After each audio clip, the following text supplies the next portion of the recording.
থানকুয়াইন ঝর্ণা কিন্তু পাহাড় ট্রাকিং ছাড়াই কিন্তু এখানে আসতে পারবেন। প্রায় 50 মিনিট ধরে উঠতেছি, এনার্জি একদমই থাকে না।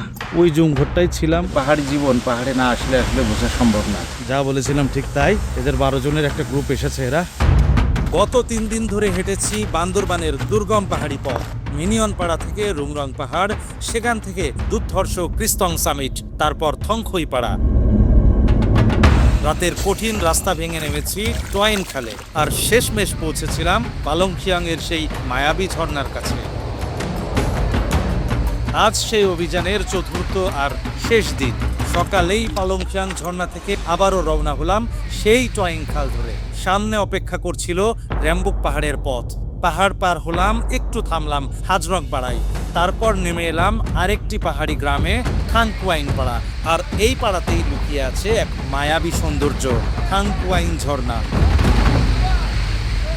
সেই ঝর্ণার দেখা নিয়ে আজ শেষ হবে আমাদের এই পাহাড়ি অভিযান। পাহাড়ের গহীন থেকে আবার ফিরে যাব আলীকদম হয়ে নিজের গন্তব্যে। বন্ধুরা, চলুন শুরু করি বান্দরবানের গহীন অভিযানের শেষ অধ্যায়।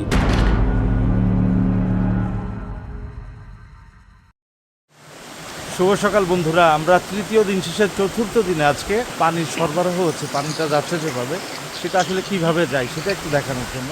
এই যে জায়গাটা, এখানে দেখেন একটা, এই যে এখানে টাইট করে কিছু একটা দিয়ে চাপা দিয়ে রেখেছে, এবং এই যে হচ্ছে পাইপটা, এই পাইপটাই এখানে যে স্রোতটা, এখানে সবসময় পানি যেহেতু এখান দিয়ে আসতেছে, এই জন্য ওই পাইপটা এখানে লাগাই দেওয়া হয়েছে।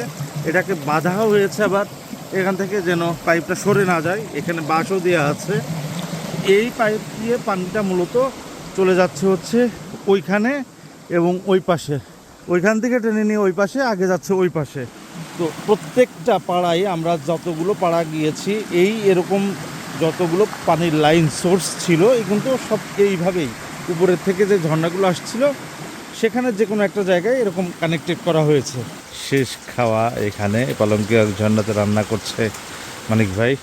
মানিক ভাই, ডিম পোস্ট করতেছেন নাকি না ভাজি? শুধু তেলের মধ্যে ডিমটা ভেঙে ফেলে দিছে, একটুখানি লবণ দিছে, পোস্ট যেরকম। হ্যাঁ হ্যাঁ, কিন্তু আবার দেখলাম ডুবো তেল দিছে। খিচুড়ি না আমরা করবো এখন, লেটকা খিচুড়ি। লেটকা খিচুড়ি। ডিমটা ড্রাই, সেহেতু বলছে যে একটু ভিজা করতে খিচুড়িটা। কত সহজ জীবনকেও কঠিন বানানো যায়, আবার কত কঠিনকেও সহজ বানানো যায়। এই যে বাচ্চাটা দেখতে পাচ্ছেন, একটু আগে দেখলাম এই পাশে এই ঝর্ণার ওই গোড়ায় ওখানে দাঁড়ায় আছে। আপনি, আমি বা আমাদের বাচ্চারা যারা আছে, তাদেরকে আমরা কখনো এভাবে ছেড়ে দিতে পারবো? অথচ এরা অনায়াসেই ঘুরে বেড়াচ্ছে এখান দিয়ে, নিজের থেকে হামাগুড়ি দিয়ে উঠতেছে। তো আসলে কি হাসি দেখেছেন? আরে বাবা, কি করছো তুমি? আসলে পাহাড়ি জীবন পাহাড়ে না আসলে বোঝা সম্ভব না। আমরা পালংখিয়াং ঝর্ণা থেকে বিদায় নিব। তো বিদায় নেওয়ার শেষ মুহূর্তে আর কি ওর সাথে দেখা হলো। দেখেন কি সুন্দর খেলা করছে, খুব আনন্দ করছে। গোপাল গোপাল,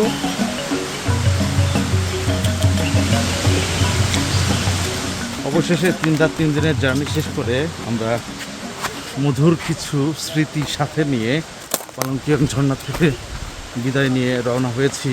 এই যে মুহূর্তগুলো ছিল, প্রত্যেকটা মুহূর্তই ছিল আলাদা রকম একটা নতুন অভিজ্ঞতা এবং নতুন কিছু আনন্দ। ও দিদিরা কি করতেছেন? এটা মাছ ধরবেন? এই যে এগুলো বেঁধে বেঁধে এরকম এই যে ফেলাই দিবেন, আর ওর ভিতরে যা মাছ থাকবে তাই উঠবে। দারুণ তো, সিস্টেমটা দারুণ না? মানে আমাদের জালের মতোই অনেকটা, কিন্তু আমাদের জালে ভারত দেওয়ার জন্য ওইটারে কি বলে, লোহার মতো যেটা থাকে আর কি, এদের তো ওইটা নাই। এরা ওই পাথর দিয়ে দিয়ে এরকম চেলে মারবে, ওর ভিতরে যা পড়বে আর কি এরকম তুলবে। পাহাড়িদের সবচেয়ে বড় অস্ত্র হচ্ছে এক হিসাবে বাঁশ, কেননা বাঁশের ব্যবহার এরা সব জায়গাতেই করে, বিশেষ করে ঘর বাড়ি, লাকড়ি, অন্যান্য সরঞ্জামাদি তৈরির ক্ষেত্রে। তো তেমনভাবে বাঁশের ব্যবহার এই যে টোয়াইন খালের পাশে ধানের পাতো, ধান লাগায়ও এখানে দেখছি। তো এই জায়গাতেও বাঁশের ব্যবহারটা পরিলক্ষিত, যদিও তাদের কাঠেরও ব্যবহার আছে, কিন্তু সবচেয়ে বেশি ব্যবহার যেটা দেখলাম সেটা হচ্ছে বাঁশের ব্যবহার।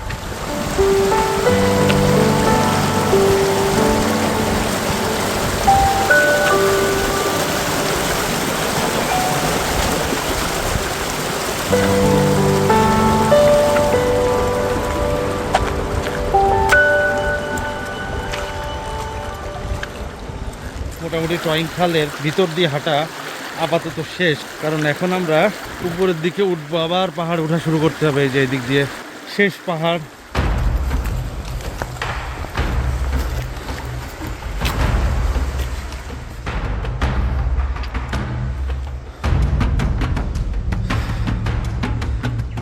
প্রায় 50 মিনিট ধরে উঠতেছি, এটাই শেষ পাহাড় ছিল, আরও প্রায় 10 মিনিট আছে যেটা বললো।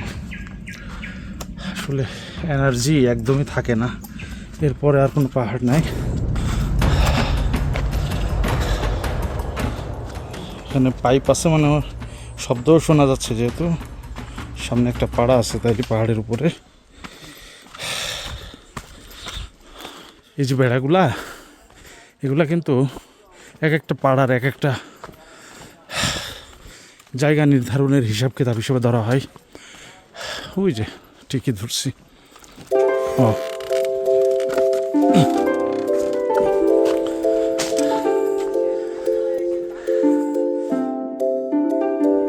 এটা হচ্ছে হাজরং পাড়া। এইখানে আগে আমরা প্রথম যখন আসছি তখন শুধু এই পাড়াটাই ছিল, কিন্তু এখন থাকার ব্যবস্থাও আছে যেটা বলতেছে।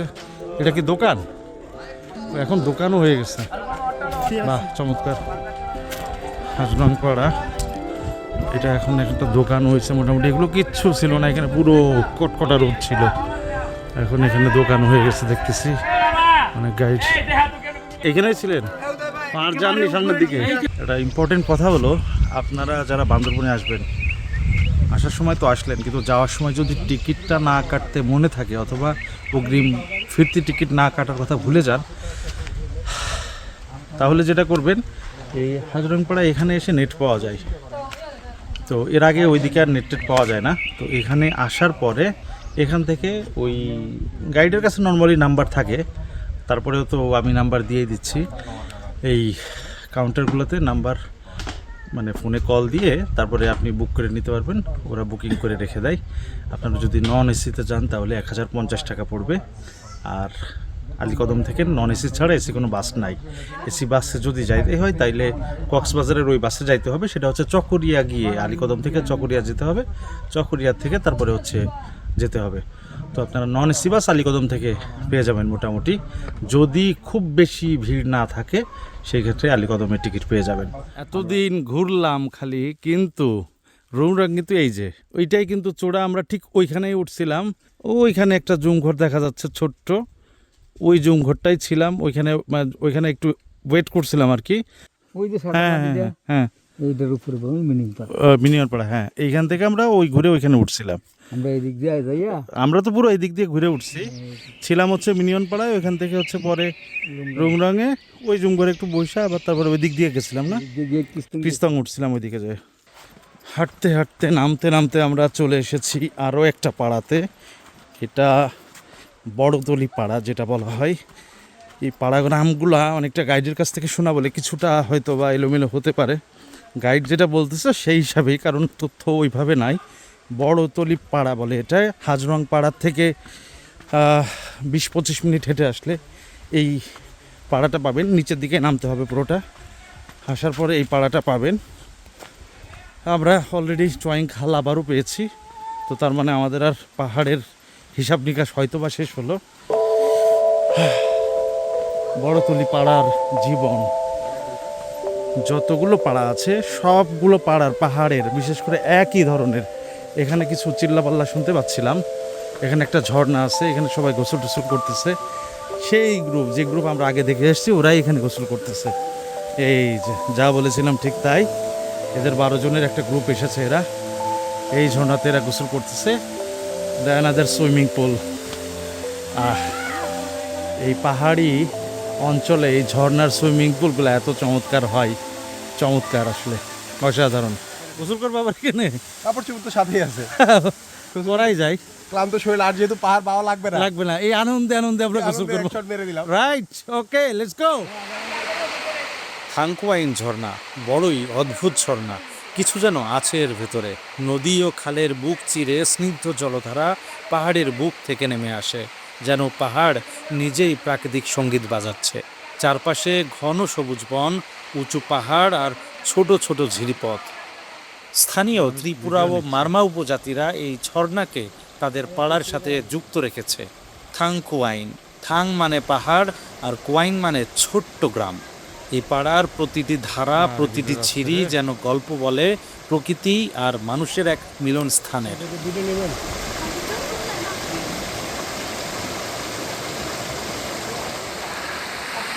চোয়াইং খালের পাশে আমরা যখন পাহাড় থেকে নেমে আসলাম, আর কোনো পাহাড় নাই। শেষ মুহূর্তে আপনার বিনোদন দেওয়ার জন্য থাংকুয়াইং ঝর্ণা রেডি আছে। একটা মজার জিনিস হচ্ছে, যারা পাহাড়ে উঠতে চান না তাদের জন্য একটা সুখবর আমি বলি, থাংকুয়াইং ঝর্ণা কিন্তু পাহাড় ট্রাকিং ছাড়াই কিন্তু এখানে আসতে পারবেন। দুসরি বাজার পর্যন্ত ট্রলার আসে এবং দুসরি বাজার থেকে জাস্ট চোয়াইং খাল দিয়ে হেঁটে আসলে এই মনোমুগ্ধকর পাড়া ঝর্ণা দেখে তারপরে কিন্তু আবার ফিরে যেতে পারবেন। এখানে চাইলে স্টে করতে পারবেন, এখানে থাকার জন্য ব্যবস্থা আছে। তো পরিবেশটা এখানে রাত্রে থেকে এখানে ঝর্ণার পাশে চমৎকারভাবে কিন্তু ঘুরে যেতে পারবেন। সেক্ষেত্রে কিন্তু কোনো রকম কোনো সমস্যা হবে না, পাহাড়ের কোনো চিন্তা নাই, পাহাড়ে ট্রেকিংয়ের কোনো সম্ভাবনা নাই। ইচ্ছে হচ্ছিল থাংকুয়াইন ঝর্ণার পাশে আরও একটা দিন থেমে থাকতে, কিন্তু সময় আমাদের সাথে ছিল না। শেষমেশ আমাদের পথ আবার নেমে এলো চিরচেনা গন্তব্যের দিকে, সেই শহুরে কোলাহলের মাঝে যেখানে প্রকৃতির নীরব কবিতা ক্রমে ম্লান হয়। তবু এই ঝর্ণার প্রতিটি ধারা, প্রতিটি ছিরি আমাদের মনে রেখে গেল এক অপরূপ গল্প, যেটি সব সময় ফিরে ডাকে, আরও একবার ফিরে এসো প্রকৃতির কোলে। পাহাড়, ঝর্ণা, থাকার জায়গা, এটা হচ্ছে ট্রয়িং খাল, চারপাশ দিয়ে খালি এরকম।